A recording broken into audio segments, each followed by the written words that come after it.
আজকে যে জায়গাটা এসেছি এটা হচ্ছে ময়মনসিংহ ডিস্ট্রিক্টের ত্রিশাল উপজেলার বিয়ার্তা গ্রাম, কানিহারি ইউনিয়ন। এখানে আমাদের নতুন একটি জাত এয়ার মালিক সিডের, সেটা হচ্ছে ডায়মন্ড সুপার চাষ করেছেন আসাদুজ্জামান ভাই, আমাদের সঙ্গে আছেন।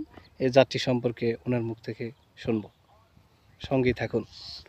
তো আসাদুজ্জামান ভাই, তো আপনি তো আমাদের নতুন একটি জাত ডায়মন্ড সুপার চাষ করেছেন।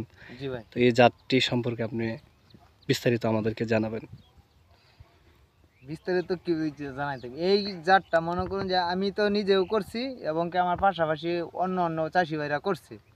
সর্বপ্রথম আমরা আমরা বীজটা সংগ্রহ করছি ময়মনসিংহ শৌকত বীজ ভান্ডার থেকে ইয়ার মালিক সিডের বীজটা। আচ্ছা, তবে ডায়মন্ড করলাটা আমের অন্য করলার চেয়ে সাইজে ছোট হলেও করলাটা কিন্তু দেখতে বেশ সুন্দর। কালারটা খুব আকর্ষণীয়। কালারটা খুব আকর্ষণীয়, কাড়াগুলো কত সুন্দর করে মনে করেন যে খাড়া দাঁড়ায় থাকে। এই করলাটা মনে করেন যে আমরা বাজারজাত করতে গেলে যে কোনো বাজারে কিংবা আড়তে নিয়ে গেলে এই করলাটার কোনো তুলনা নাই। আচ্ছা আচ্ছা, যা মনে করেন যে অতুলনীয়। মনে করেন যে ক্রেতারা মনে করেন যে নিতেই মনে করেন যে এই কো আমারে দাও, ওই কো আমারে দাও, বাজারে নিয়ে গেলেই বিক্রি হয়ে যায়। মনে করেন যে বিক্রি।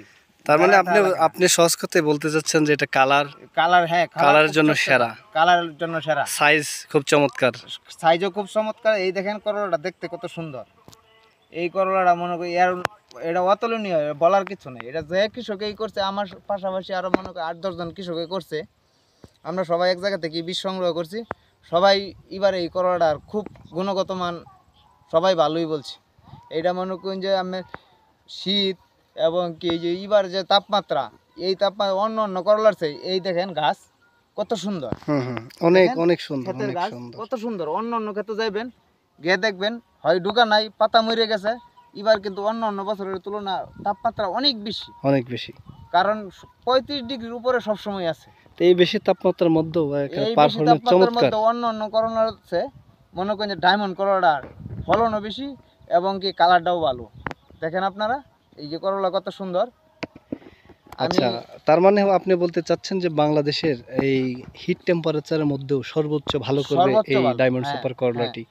আশা করতেছি আগামী বছরও আমার পাশাপাশি অন্য কৃষক যারা করছে, আমি তো করব, তাদেরকেও আমি বলবো যদি 2-4 পয়সা লাভবান হইতে চাও তাহলে ডায়মন্ডের একটা জাত আছে, ওই বীজটা তোমরা সংগ্রহ করো এয়ার মালিক সিডের। ধন্যবাদ আসাদুজ্জামান ভাই, আপনি মালিক সিডের সঙ্গে আছেন, থাকবেন এবং পাশাপাশি অন্যান্য কৃষক ভাইরাও থাকবে। তো আপনার জন্য শুভকামনা।